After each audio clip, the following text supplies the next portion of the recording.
want to talk today about Shma Yisrael. Hashem Elokeinu Hashem Echad. Baruch Shem Kevod Malchuto Le'olam Va'ed. You know, when we say the Shema, we hold our hands like this. This is Hashem's name, Shin, Dalet, Yud.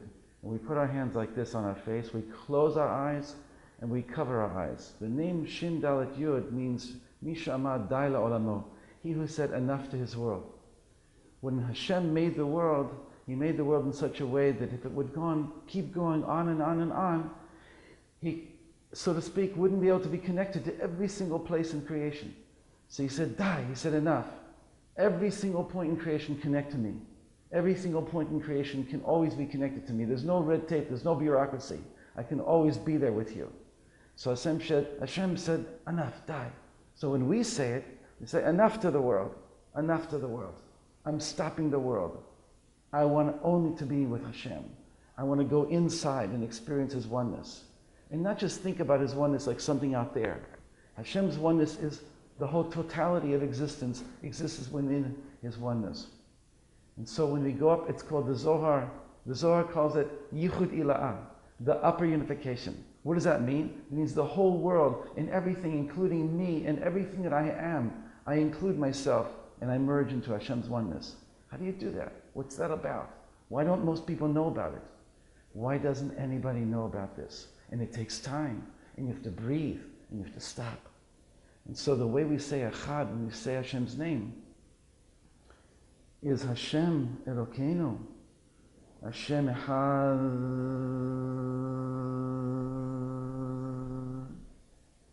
What are we thinking about when we're doing such a thing? We're thinking about joining ourselves. Because the word Echad itself means there's nothing between me and God. That I become completely merged in Him. And that's hinted at in the word itself, Echad.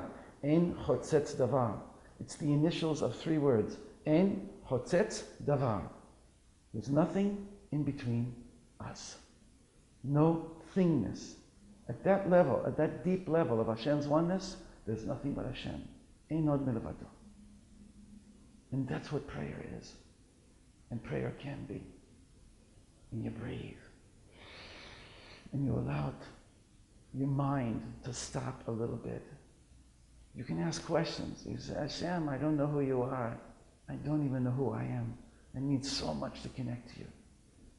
Prayer is simple, and it comes from the heart. This is what God hears. Again, it's deeper than just speaking to God, though.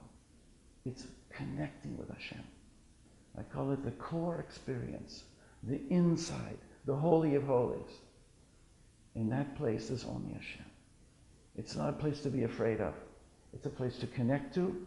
It's a place to know that that's where I get my energy, to be me. And that's why when we come and we say the next thing, which is Baruch Shem Kevod Malchuto Le'olam Va'ed, which means Hashem, I want to bless and bring down and recognize and have revealed your name in the world, into the darkness of this world, into a world that hides you. I want to pull your light down from the Echad into the world. And that's why there's 248 words in the Shema, which parallel to 248 limbs of the human body. It means we want to go to the top to connect and bring that down into every single part of ourselves. And that's why Baruch Shem is called Yichud Tata'ah, the lower unification. Because here, the world exists. Up in the Shema, the world doesn't exist. For a minute, the world doesn't exist. Because we said, die, enough. But now the world exists. And Hashem wants the world to exist. He wants us to be in the world. He wants us to go inside of the inside and then to come out with more power, with more energy, with more light, to shine to each other. So the Baruch Shem is on pulling the experience of the oneness into the world, to irradiate the world, that the world becomes incandescent with Hashem's light. So that's what I wanted to speak about today. Until the last word is emet.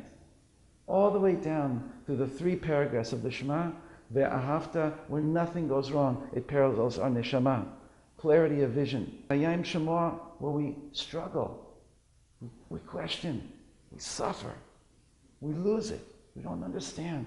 That's the human struggle for identity, to know who we are. And the last paragraph of the Shema is Vayomer, which is where we go into Mitzrayim. It's amazing. We go down into the deepest depths of Mitzrayim. So, very shortly, this Ruach, this identity, this is who I am. I was born to go down and to lift up the sparks of holiness in all the lower parts of myself, in all the lower parts of the world. But I can't do it without the help of my neshama and the chaya and the yechidah. That's why we connect in Shema. And with the power that we get from Shema, we come down into clarity of vision, clarity of knowledge. We come into clarity of emotions. We clear ourselves, and we understand, and the thankfulness we have to Hashem for our being and our existence. And we go down into Egypt, and we come back here. Bless you.